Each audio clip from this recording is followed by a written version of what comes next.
Bom dia, irmãos. Paz seja convosco. Então, hoje nós vamos continuar o estudo que nós começamos na semana passada do livro de Efésios. Semana passada nós lemos e estudamos um pouco sobre o capítulo 1, agora o capítulo 2.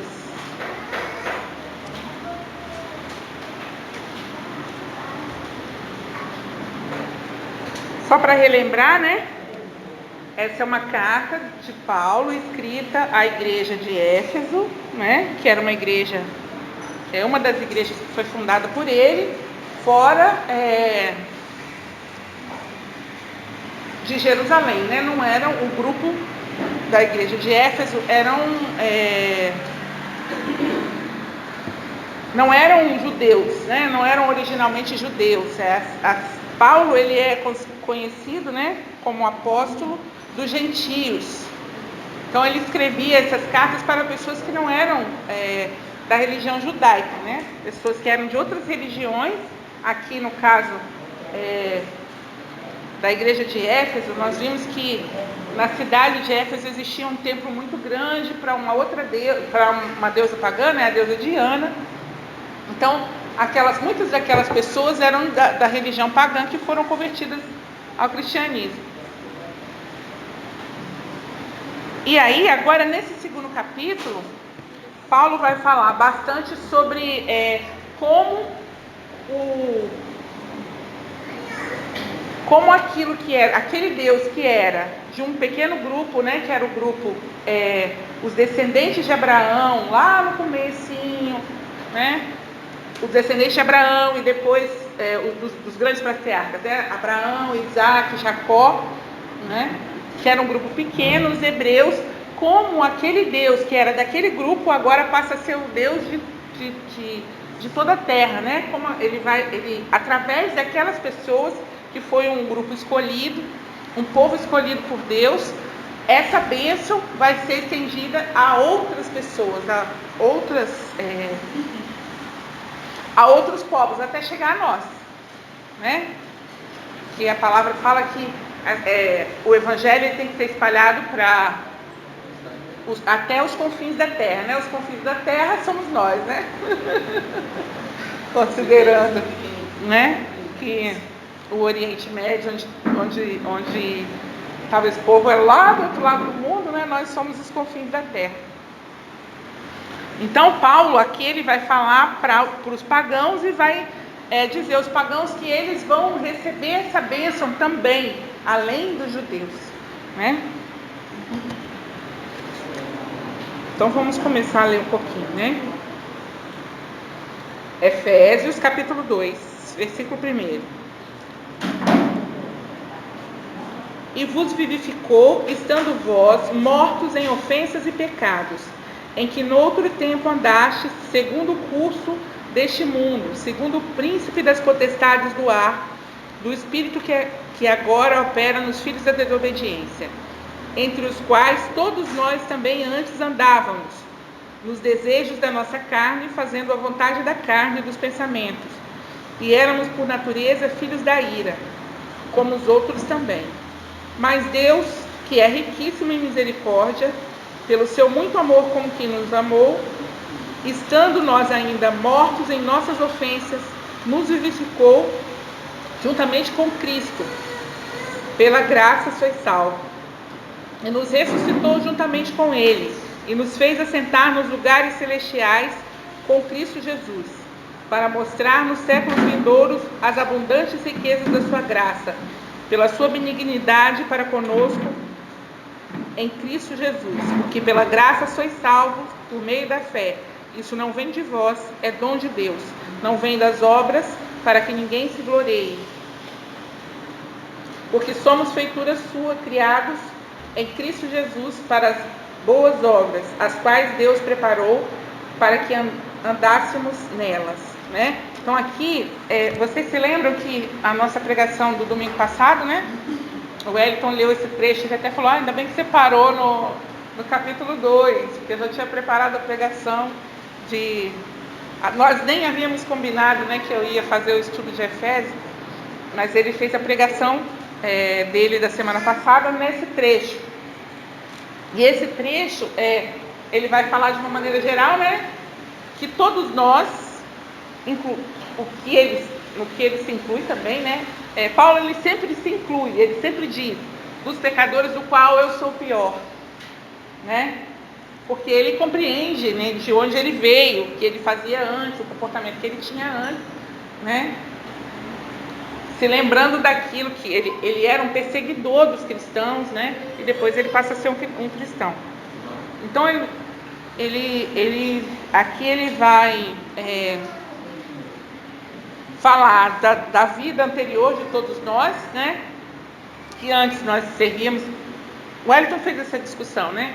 Nós servíamos o pecado, agora que estamos em Cristo, então nós fomos vivificados assim como Cristo, né? Então a nossa própria vida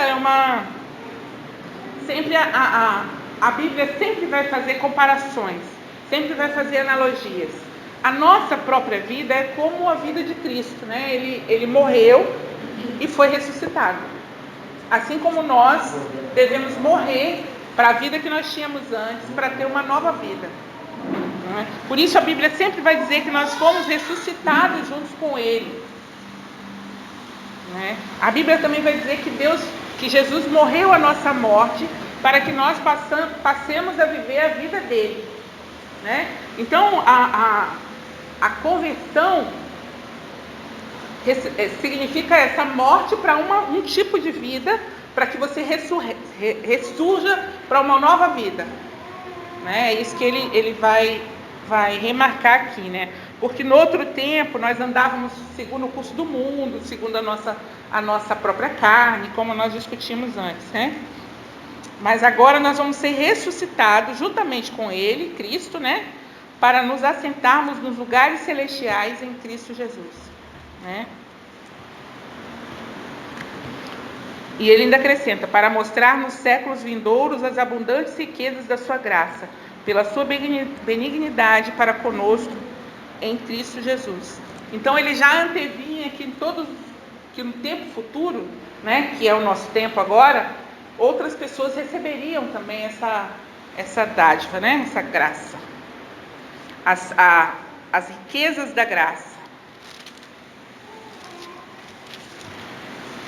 E agora, a partir do versículo 11, ele vai falar dos gentios e dos judeus, né? Portanto, Efésios, para os irmãos que chegaram agora, Efésios 2, a partir do versículo 11. Portanto, lembrai-vos de que vós, no outro tempo, ereis gentios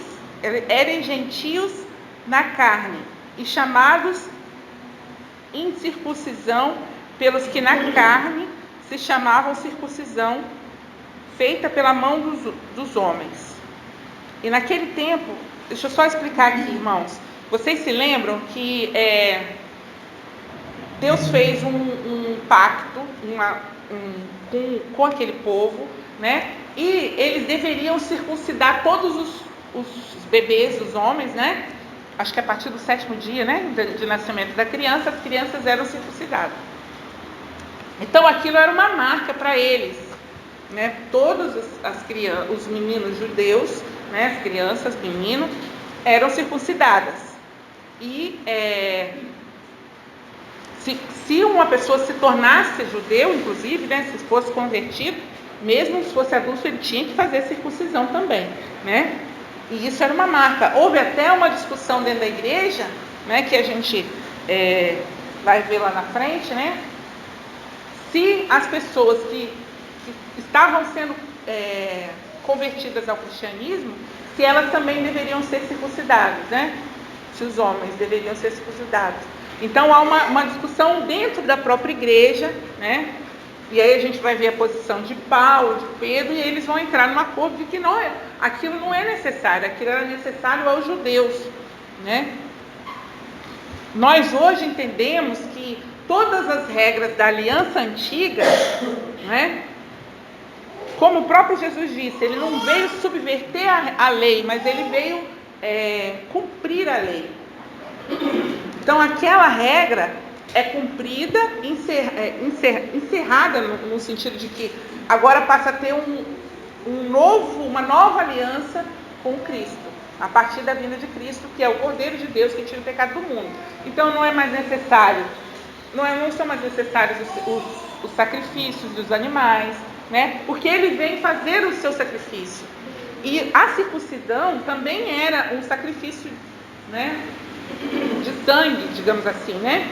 Porque era retirada uma parte do corpo da pessoa e ali, né, também esse sacrifício não é mais necessário a partir da vinda de Cristo, né? Então esse entendimento que eles vão chegar num acordo de que não é mais necessário, porque isso inclusive era um impedimento para aquelas pessoas que queriam se tornar, se agregar à igreja, né, se tornar cristãos. Eram todas as regras que os judeus tinham que seguir, né? E Paulo, como principal pregador aos gentios, né, apóstolo dos gentios, que falava principalmente aos gentios, né, que eram as pessoas que não eram judeus, ele vai dizer que isso não é necessário mais.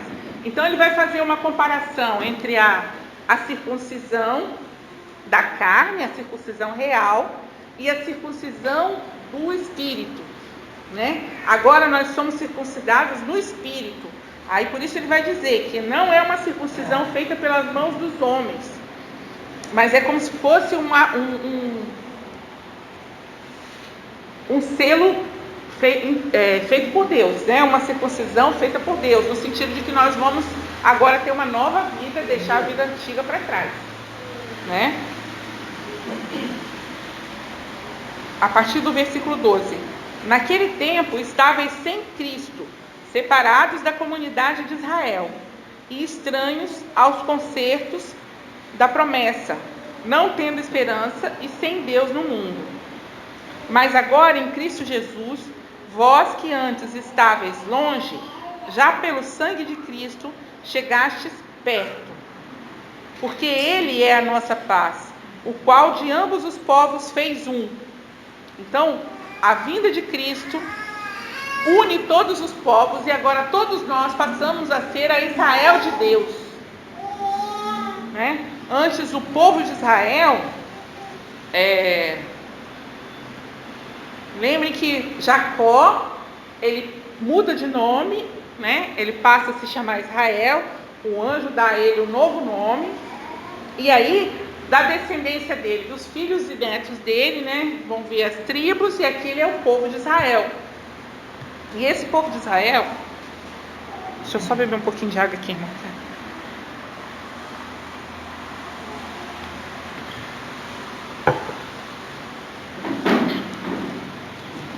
E o povo de Israel, que era considerado o povo, né, foi o povo escolhido por Deus, mas ele foi escolhido para propagar essa mensagem a todos os povos do mundo, né? Então aqui Paulo vai falar que antes nós estávamos separados, agora nós vamos ser reunidos todos nessa Israel de Deus, né? Porque Ele é a nossa paz, o qual de ambos os povos fez um, derrubando a parede da separação que estava no meio. Na sua carne desfez a inimizade, isso é, a lei dos mandamentos, que consistia em ordenanças para criar em si mesmos dos dois um novo homem, fazendo a paz. E pela cruz reconciliar ambos com Deus em um corpo, matando com ela as inimizades. E vindo, ele evangelizou a paz a vós que estáveis longe e aos que estavam perto, porque por ele ambos temos acesso a um Pai, em um mesmo Espírito.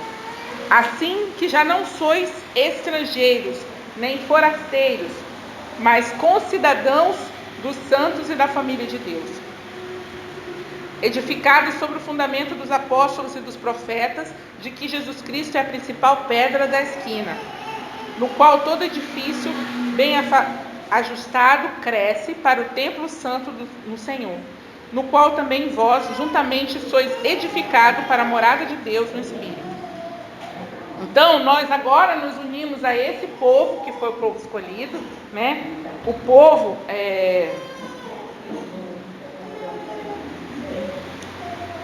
Então, não somos mais considerados estrangeiros, forasteiros, mas agora nós somos concidadãos dos santos e da família de Deus, né?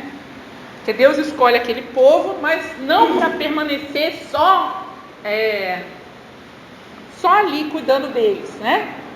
Através deles, essa palavra vai ser espalhada, né? Irmãos, imagine que no nosso planeta há muitos povos, né? Todos os povos humanos, todas as culturas humanas, todos os grupos humanos, eles criam para si deuses, né? Um deus ou outros deuses. Essa necessidade desse preenchimento, né, faz com que todos os grupos humanos criem para si deuses. Existem algumas coisas que nos fazem humanos, né? Essa é uma dessas coisas, né? Também outras coisas que todos os humanos vão fazer, independente do lugar onde eles estão. Os povos mais longínquos, né? Eles criam música, eles criam dança, eles criam, né? Eles criam uma religião, um sistema religioso, né? Porque isso é uma coisa que está dentro da gente. A palavra fala, e eu não vou me lembrar agora onde, mas que Deus coloca o infinito no coração do homem, né? O infinito ou a eternidade. Então, a eternidade. Então, existe dentro de nós esse anseio, né? Esse anseio de Deus que vai ser preenchido, um anseio que vai ser preenchido por Deus no nosso entendimento, né? Mas quando você não busca Deus, você busca outras coisas que preencham isso, né? Mas imagine que nós buscamos um Deus que é infinito. Como você vai preencher um vazio infinito? Com coisas. Isso é impossível, né? Por isso as pessoas do mundo, elas buscam esse preenchimento, mas elas não conseguem. Porque se há em você um vazio do infinito, né, que é Deus, como você preenche aquilo com coisas finitas, né? Não é possível, né? Então, imagine que, olha que história maravilhosa. Um povo pequeno, lá no deserto, né? Um povo que tinha sido escravizado. Deus escolhe um povo bem pequenininho, né? Humilhado, né? Escravizado, para através desse povo alcançar toda a terra. Então, uma religião que era pequena, num lugar muito pequeno, né, se espalha pelo mundo todo.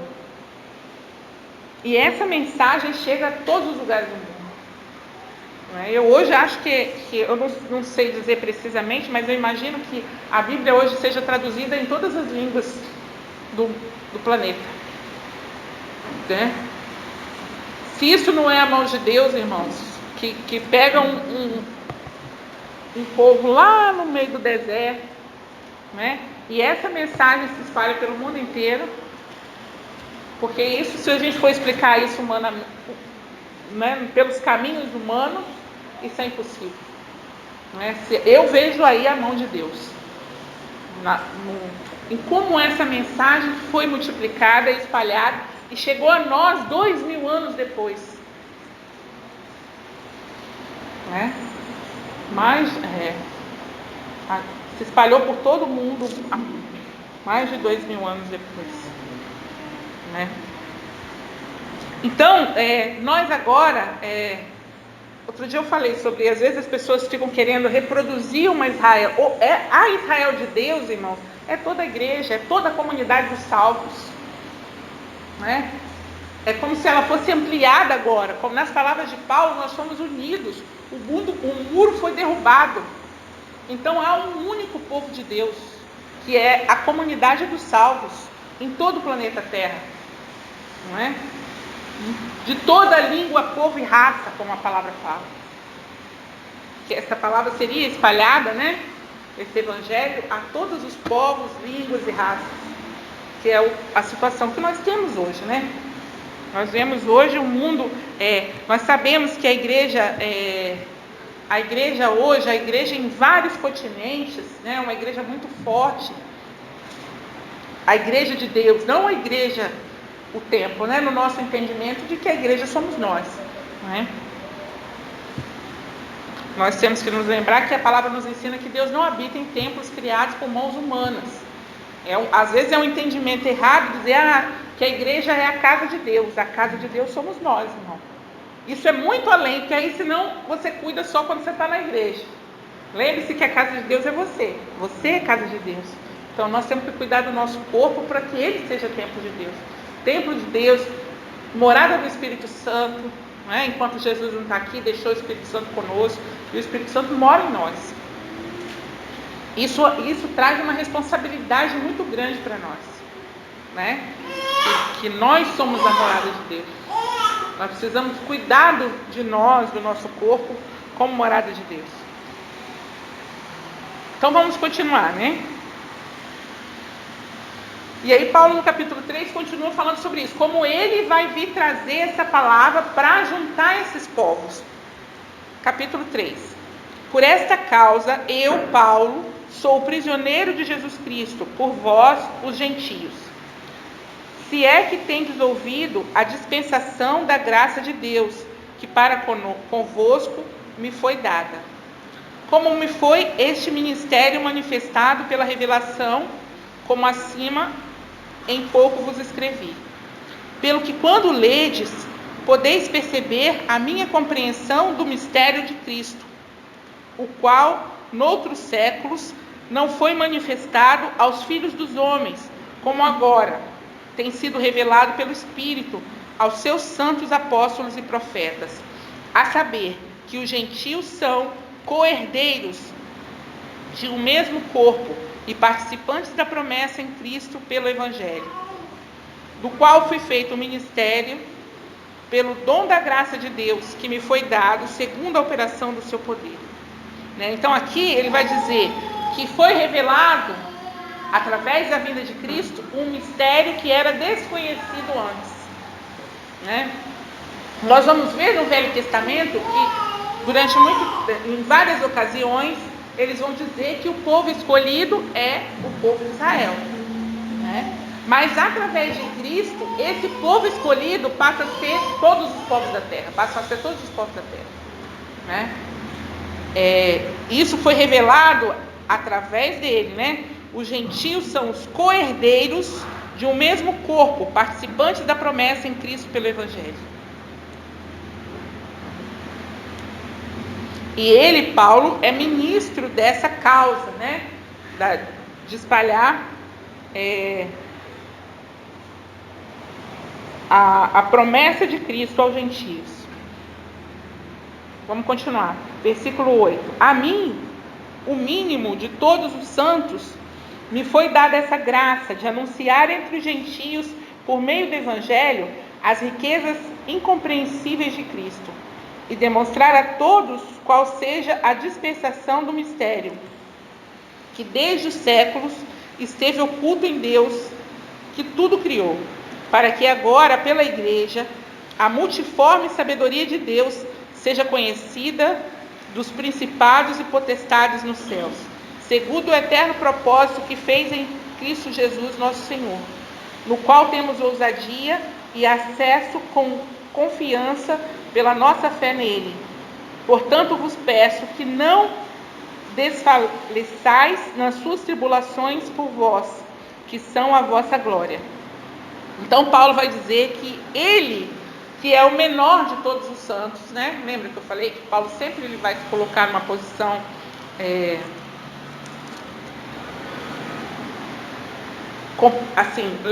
se lembrando, de onde ele veio, como ele era antes, Ele vai dizer: eu sou pecador dos piores, do pior deles sou eu. Aqui ele vai dizer que ele é o menor de todos os santos, Mas foi dada a ele a graça de anunciar aos gentios dessa promessa, de que ele também pode participar agora da promessa que foi feita ao povo escolhido de Israel.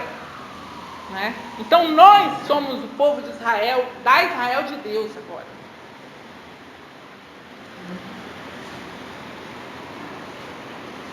E ele vai dizer que isso é um mistério que foi revelado, porque antes no Antigo Testamento esse mistério não foi colocado, né? De que através daquele povo, na verdade, se nós lermos as profecias dos profetas, né, do profeta Isaías, o profeta Isaías, em algum momento, ele vai dizer que o Messias que estava por vir, ele vinha para espalhar essa palavra para o mundo inteiro, né? Mas a isso promessa era essa, né? Quando fez a Abraão, em ti serão benditas todas as famílias da terra, né? Que os filhos de Abraão seriam mais numerosos do que os grãos de areia, do que as estrelas do céu, né? Porque nós somos feitos, em Hebreus, Paulo vai dizer isso também, que nós somos feitos filhos de Abraão pela promessa, e somos herdeiros da promessa que foi feita a Abraão, né? Então nós somos feitos filhos de Abraão também, não pela, né? Em Hebreus é o contrário, irmãos. Aqui ele está falando para os gentios e dizendo aos gentios: vocês agora se unem a nós, não é? Se unem a nós como um único povo. A carta aos Hebreus é o contrário, porque a carta aos Hebreus é escrita para os hebreus, né? Para os judeus, que são hebreus, depois vão se tornar judeus, né? Cada lugar onde eles moravam, aí eles eram chamados de hebreus. Só que depois vão passar a ser chamados judeus, porque as tribos vão se separar, né? Vocês se lembram que há uma separação do reino de Israel, entre o reino de Israel e o reino de Judá. E aqueles que ficaram no reino de Judá foi Judá e Dan, né? Que são só duas tribos que ficaram aqui, as outras 10 ficaram no reino, uns reino do norte e outros reino do sul. Então eles passam a se chamar judeus, porque eles são, a maioria era a tribo de Judá. Né? Mas antes eles se chamavam hebreus. Então, a carta aos hebreus é escrita para essas pessoas que já são da religião judaica, né? Que já eram descendentes dos israelitas, que são os judeus. Então, na carta aos hebreus, ele vai dizer o contrário. Ele fala: vocês são os escolhidos, vocês são filhos de Abraão pelo sangue, mas os gentios, eles são filhos de Abraão porque eles estão herdando a promessa, pela fé, né? Aqui ele está falando aos gentios, lá ele falava aos judeus, né? Falando essa mesma mensagem, que agora essas pessoas, e lá ele também vai falar da circuncisão, né? E aí vai falar da circuncisão espiritual e não só carnal, como ele fala aqui. Então vamos ler o finalzinho aqui, a oração de Paulo pelos Efésios. Agora ele vai fazer uma oração por essas pessoas, né? Por causa disso, versículo 14: por causa disso me ponho de joelhos perante o Pai de nosso Senhor Jesus Cristo, do qual toda a família nos céus e da terra toma o nome, para que, segundo as riquezas da sua glória, vos conceda que sejam corroborados com poder pelo seu Espírito no homem interior, para que Cristo habite pela fé no vosso coração, a fim de, estando arraigados e fundados em amor, poderdes perfeitamente compreender como todos os santos, qual seja a largura e o comprimento e a altura e a profundidade, e conhecer o amor de Cristo, que excede todo o entendimento, para que sejais cheios de toda a plenitude de Deus. Ora, aquele que é poderoso para fazer tudo isso, muito mais abundantemente, além daquilo que pedimos ou pensamos, segundo o poder que em nós opera, e essa glória na igreja por Jesus Cristo, em todas as gerações, para todos sempre. Amém. Né? Então ele vai fazer uma oração pelos Efésios e vai pedir que eles compreendam, né, que pela fé que Cristo habita em nós, né, e que esse Deus vai trazer um conhecimento que é muito mais profundo, né? Ele vai falar que é o conhecimento da largura, da altura, do comprimento e profundidade, para que nós conheçamos o todo do amor de Deus. E esse amor excede todo o entendimento. A gente fala muito desse amor, a Bíblia vai dizer que é um amor fraterno, que vai se transformar em um amor, agora eu não vou lembrar quais os nomes que ele usa, mas é um amor tão profundo que é além do entendimento do homem, além do nosso corpo, do nosso homem material, né? Que ele vai falar do homem, aqui ele usa uma palavra, homem interior. O homem interior no sentido do homem espiritual, né? Não, nós devemos ser arraigados e fundados no amor. Só que o conhecimento desse amor, a totalidade desse amor em comprimento, profundidade, largura, né? Só é dado a nós através de Deus. Esse amor que excede todo entendimento, não é? E ele vai falar finalmente aqui que Deus é poderoso para fazer abundantemente mais além daquilo que nós pedimos ou pensamos. A palavra muitas vezes nos lembra disso, irmãos, que aquilo que é preparado para nós está além do que todo olho humano já viu, todo ouvido já ouviu. A nossa promessa está além do nosso entendimento. Nós não somos capazes de compreender a extensão daquilo que está preparado para nós. Imagine que às vezes as pessoas podem achar que quando elas se convertem, quando elas realmente entregam as suas vidas e se tornam novas criaturas, e aí elas abandonam uma vida, morrem para aquela vida, para aqueles desejos, para aquela vida, e vão viver a vida de Cristo, que elas estão perdendo coisas. Nós não perdemos nada. Você não perdeu nada que valesse a pena. Só que, mesmo que a gente saiba, por isso que eu acho que é tão mais difícil para o jovem que está dentro da igreja, porque nós que já vivemos no mundo, nós sabemos que o mundo não tem nada de bom para oferecer a ninguém, mas o mundo ele tem um apelo muito forte. Por isso é tão difícil para o jovem. Ele pode imaginar, será mesmo que vale a pena? Será mesmo que é tão ruim assim, que eu ser do mundo, botar um pezinho lá no mundo? Nós que já vivemos no mundo sabemos que não vale a pena, não tem nada que vale a pena no mundo. Mas existe um apelo muito forte. Por isso é tão difícil para o jovem. Por isso há tantos jovens que, tendo nascido num berço evangélico, às vezes abandonam. Até porque a conversão verdadeira, irmão, eu acredito que ela possa acontecer para muitas dessas pessoas que nasceram na igreja, mas você pode ser nascido na igreja e não ser um verdadeiro convertido, estar ali por hábito, mas na hora mesmo que vier a tentação, quando sobrevier o dia mau, você fraquejar, porque você não foi exposto antes a uma tentação tão forte, você estava protegido dentro da igreja. Mas quando você for realmente atacado, será que você vai conseguir resistir? Essa é a questão. Por isso que eu acho que é tão difícil, e a gente tem que conversar com os nossos jovens de uma maneira aberta, dizer, olha, eu falo para os meus sobrinhos assim: açúcar é bom, não é bom? É gostoso, todo mundo gosta de comer açúcar. Agora, come muito açúcar para você ver o que vai acontecer com você. Você fica doente. Então, porque às vezes você experimentar as coisas do mundo, você diz, não, é péssimo. Seu pai vai dizer, sua mãe vai dizer, é péssimo. Não é péssimo não, irmão. Se fosse péssimo, ninguém se viciava. É aparentemente bom, é inicialmente bom.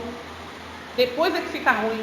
A consequência é que é ruim. Mas muitas coisas você vai experimentar. Então, às vezes quando o pai e a mãe falam assim, não, droga é horrível.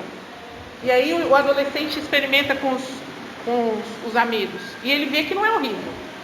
Ele teve uma sensação boa momentaneamente, né?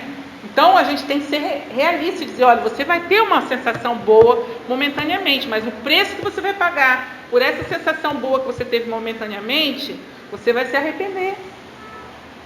Você vai se arrepender porque tudo tem preço, não é?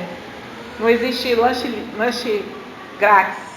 Nunca existe um lanche grátis. Tudo tem preço, né? A única coisa que dá só quem dá coisas para nós, né, boas coisas para nós, verdadeiramente é Deus, né?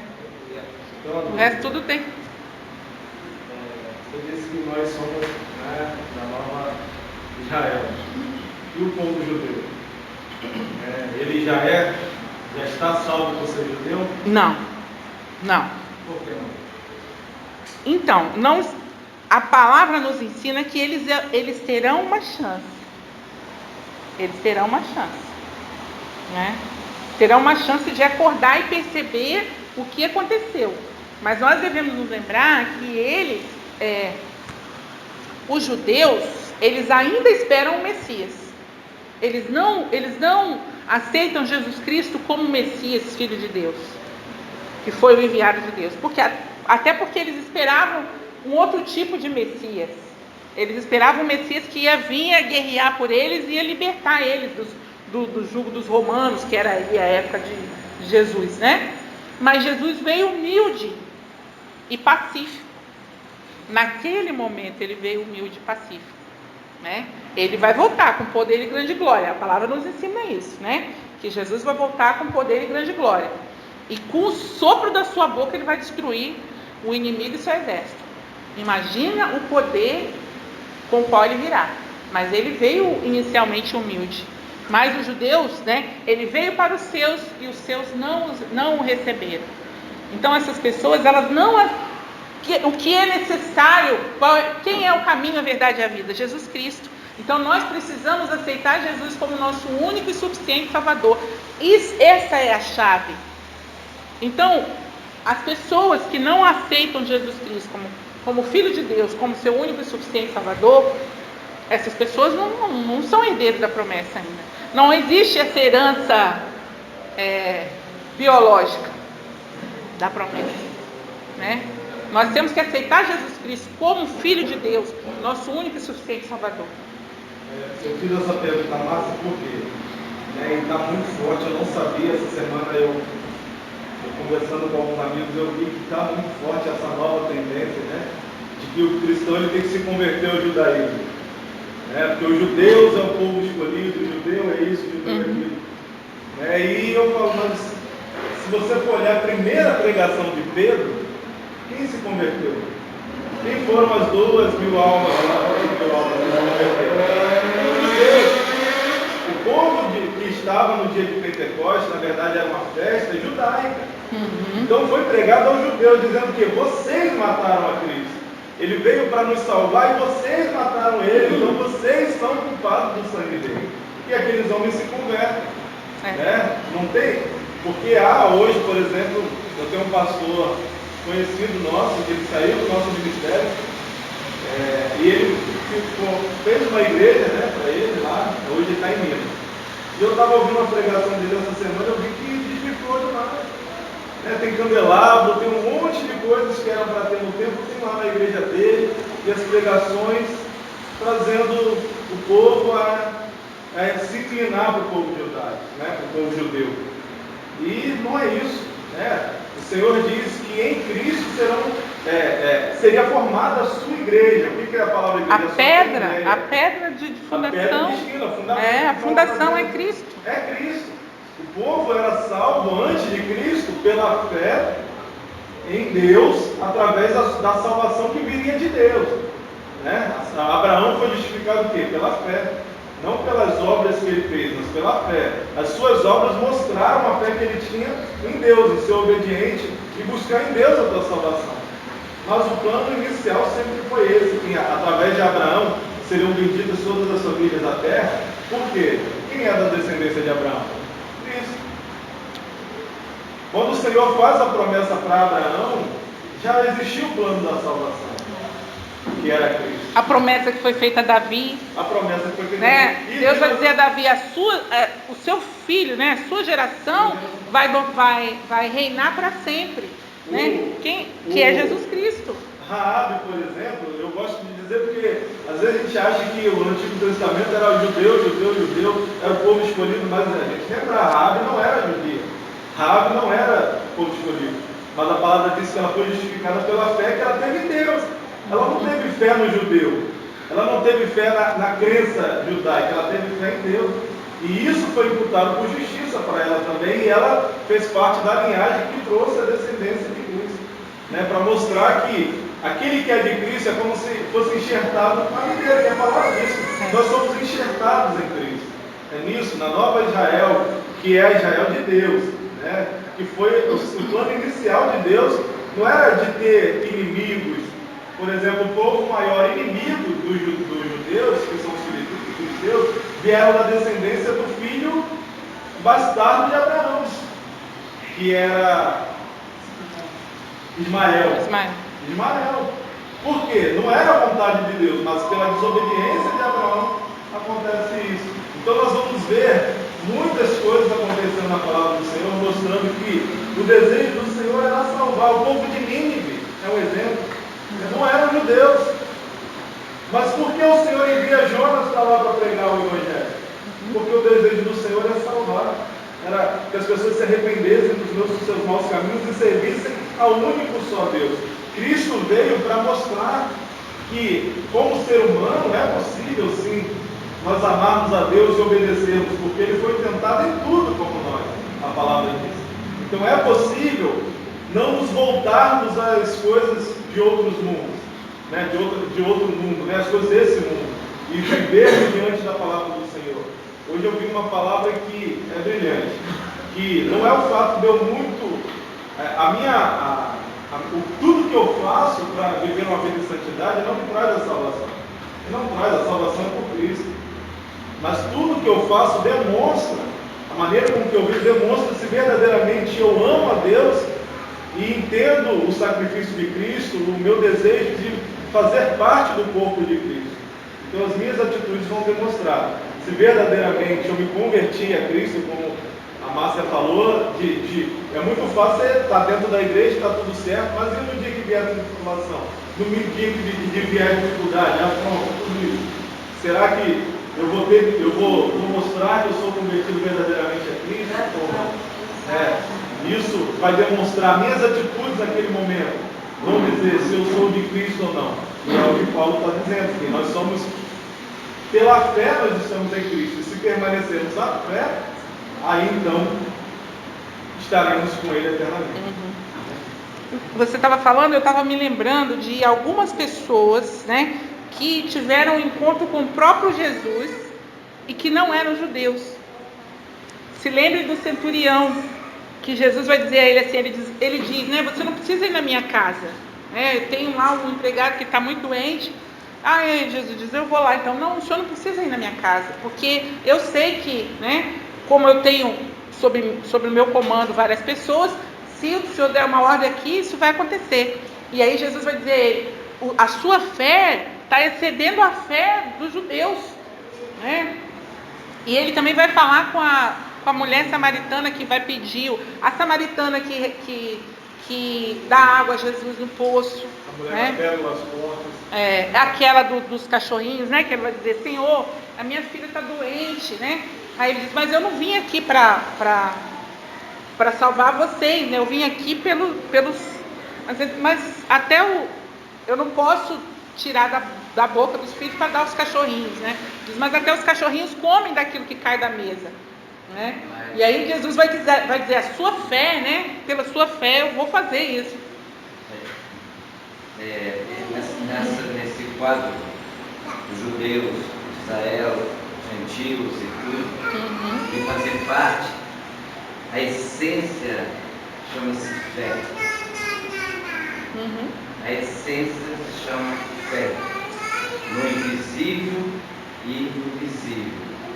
O povo de Abraão, o povo do Velho Testamento, como Deus falou, a fé naquele que não via e sabia que existia, E assim Abraão vem trazendo, conversando com Deus, conversando com ele. Em Jesus, a fé via naquele que via. E Jesus só fez homem e ali. Quando a irmã falou centurião. Porque o próprio Jesus testificou: nunca vi tamanha fé neste homem, nesse povo. Nem em Israel eu encontrei tamanha fé. Porque aquele homem desse centurião reconheceu Jesus como Filho de Deus e que realmente praticava as coisas de Deus. E Jesus, justificando a fé dele, não viu lá no meio dos judeus, no meio do povo lá, tamanha fé, porque eles não acreditavam que Jesus era o Filho de Deus. Eles não acreditavam nos milagres que Jesus fazia. Então, quer dizer, o homem pediu por intercessão e reconheceu Jesus. E Jesus, andando no meio do povo, os sacerdotes não reconheciam que ele era o Messias. Então, a fé, porque fala exatamente em próprio Efésios 2, no versículo 7, vou ler o 7 para chegar no 8, para mostrar os séculos vindouros. Aos séculos vindouros, quer dizer, séculos, há séculos e séculos, né? Que está chegando hoje para nós. As abundantes riquezas da sua graça, pela sua benignidade para conosco em Cristo Jesus. Porque pela graça sois salvos por meio da fé. Amém? Amém. Então, irmãos, eu vou... Onde nós paramos? Terminamos o 2, né?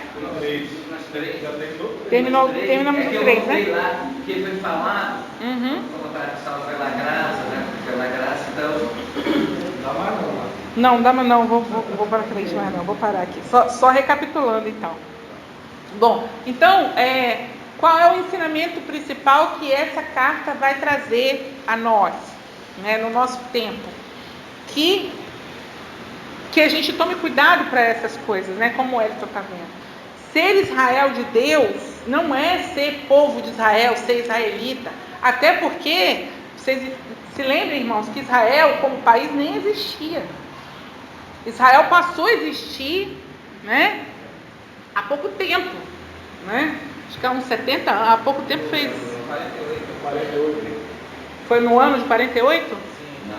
Não, tem 48 anos. Tem 48 anos? Não, 1948. 1948 que vai ser fundado o Estado de Israel.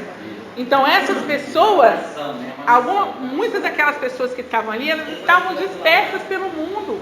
Elas tinham outras nacionalidades, elas não eram nascidas em Israel. Israel sequer existia, né? Então nós temos que nos lembrar que nós somos parte da Israel de Deus, porque através de Cristo os povos todos são unidos nesse povo escolhido. Nós somos o povo escolhido de Deus. Não existe o povo mais um povo escolhido pela herança genética, né? Se uma pessoa nascida em Israel, na cidade de Israel hoje, a cidade de Jerusalém hoje é uma cidade dividida. Lá há cristãos, muçulmanos e judeus, né? Então quem é a igreja de Deus hoje em Israel? Os cristãos. Porque lá em Israel hoje habitam cristãos, muçulmanos e judeus. Existem muçulmanos israelitas nascidos na cidade de Israel, na cidade, né? Na verdade, na cidade de Jerusalém, no país de Israel, existem muçulmanos, judeus e cristãos. Então não é por ser israelita que aquela pessoa vai ser salva, né? A palavra nos ensina claramente, nós somos salvos através de Jesus Cristo. Quando nós aceitamos o sacrifício de Jesus Cristo, quando nós aceitamos que Jesus Cristo é Filho de Deus, né? Essa também é uma distinção muito grande que há entre os cristãos e os muçulmanos. Os muçulmanos não acreditam que Deus tem um filho. Deus não pode ter filho. Eles acreditam em Jesus como profeta de Deus. Eles creem que Jesus é um profeta enviado por Deus, mas que não que ele é um filho de Deus, né? Então, isso está dizendo na própria Bíblia. Os muçulmanos. Eles não creem. Embora eles creiam que Jesus Cristo é um enviado de Deus, é um profeta de Deus, que vai trazer uma palavra de Deus para a humanidade, eles não creem que Jesus Cristo é filho de Deus. Assim como os judeus não creem que Jesus Cristo é um filho de Deus. Na verdade, eles creem que Jesus Cristo é mais um, né, profeta que veio, mas não que ele é um filho de Deus. Que é o principal. Se você for olhar lá no eunuco, né, com Filipe, foi o que aconteceu. Ele crê nessa palavra, eu creio que Jesus Cristo é o filho de Deus. Porque o eunuco, ele era judeu, ele sabia da promessa do Messias, que viria o Messias de Deus para cumprimento da lei. Então, a partir do momento em que ele crê que esse Jesus que tinha acabado de morrer lá em Jerusalém era o Messias enviado por Deus, então ele está apto a ser batizado, né? E o próprio Deus fala, eis aí meu filho amado. E o próprio Jesus fala, faça a vontade do Pai. Do Pai. Poxa. Mas é o contrário, é o contrário. Assim como, é por isso que as pessoas têm que entender, assim como há outras religiões, por exemplo, que creem que você pode se tornar alguém melhor por si. Principalmente religiões orientais, né? Você vai chegar a uma iluminação, vai ser uma pessoa melhor através da meditação, da busca, né? Mas é você que se torna melhor por si, que é contrário ao ensinamento do cristianismo. O que nós vemos no cristianismo? Na verdade, a gente sozinho não consegue. Se não for pelo poder e a ação do Espírito Santo em nós não podemos amar o nosso irmão como a nós mesmos.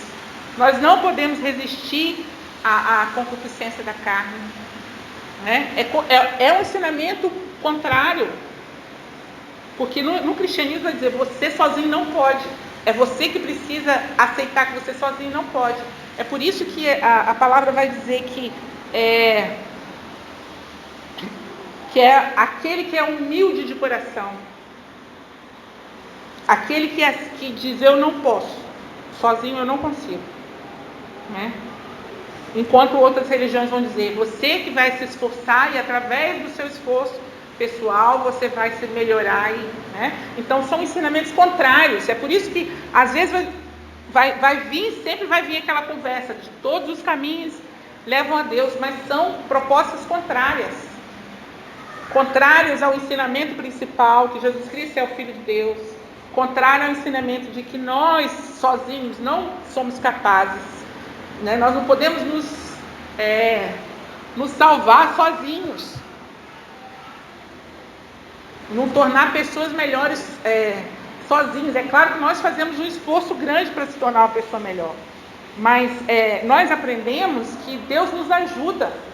Jesus Cristo falou, eu vou, mas o Consolador fica com vocês, para que o Consolador possa ajudar vocês. Vocês se lembram, só para finalizar, Wellington, não está muito no nosso assunto não, mas se lembrem que Jesus falou, quando ele ressuscitou, ele falou, vocês, não vai ninguém sair agora não, espera todo mundo, espera porque vocês vão ser revestidos de poder. E aí no Pentecostes, eles são revestidos pelo poder do Espírito Santo. E aí eles saem para espalhar a mensagem do Evangelho cheio de poder do Espírito Santo. Com coragem, com intrepidez, com o Espírito Santo colocando palavra na boca deles, né? A palavra ensina isso. Quando vocês estiverem diante de reis e governantes, não se preocupa. O Espírito Santo vai te ajudar e vai colocar a palavra na sua boca. Né? É claro que essa palavra tem que estar dentro do seu vocabulário, né? O Espírito Santo também não faz mágica, né, irmão? Também tem que lembrar que você faz pelo Espírito, mas tem que ajudar, né? Por isso que a gente tem que estudar para que o Espírito nos use como ferramenta. Mas se você é uma faca cega, não dá para cortar nada, né? Você quer ser ferramenta, então permaneça com a sua espada amolada, né? Então por isso que a gente tem que estudar para que a gente possa ser usado pelo Espírito Santo. lembrança da mesma massa, porque assim, não adianta a pessoa querer falar, você não conhece a palavra. Se ele conhece a palavra, ele pode até não estar lembrando no momento, mas a inscrição vai te fazer lembrar, né? Vai te fazer você lembrar daquela passagem que você leu lá na sua casa, lá no fim da semana. Mas se a gente não lê, não tem jeito, né? Eu já vi pessoas que aparentemente. Mas quando chega na hora de falar, não fala. Tem gente que não tem como de falar mesmo, não vai sair nada, não é porque ele não sabe, porque ele não tem um jeito de. Mas mesmo aquele que não tem, Deus dá, igual ele fez com, lembra de Moisés? Ele era até gago, né? Ele era pesado de língua, e você pode entender que ele tinha uma dificuldade de falar. Ele falou, eu não sei falar, mas vai que eu te ajudo. Falar assim, no sentido de transmitir. A gente não sabe, ele sabe transmitir de pessoa para pessoa, falando. Mas se ele chegar na frente, no auditório para falar, ele não tem dom de oratório, ele não tem jeito na coisa, né? Mas, você está falando que estou evangelizando, né? Mas mesmo que eu não tenha ali algo a falar, mas se eu estudo a palavra, se eu conheço a palavra, né? Na hora o Espírito Santo vai iluminar, vai fazer lembrar, vai trazer à tona. Mas se não conhece, se não lê, não tem jeito, né? Mas é porque tem. Deixa eu só uma coisa que você falou, eu me lembrei. É porque tem gente que acha que tem uma revelação. Ele vai ter uma revelação. Gente, a revelação já foi dada. Né? Eu tenho uma palavra de Deus. Tem. A palavra de Deus está aqui. Né? Então não vai inventar, ninguém vai inventar a roda, ninguém vai trazer uma palavra nova e diferente da cabeça. Né? Então desconfie do pregador que quer tirar da própria cabeça.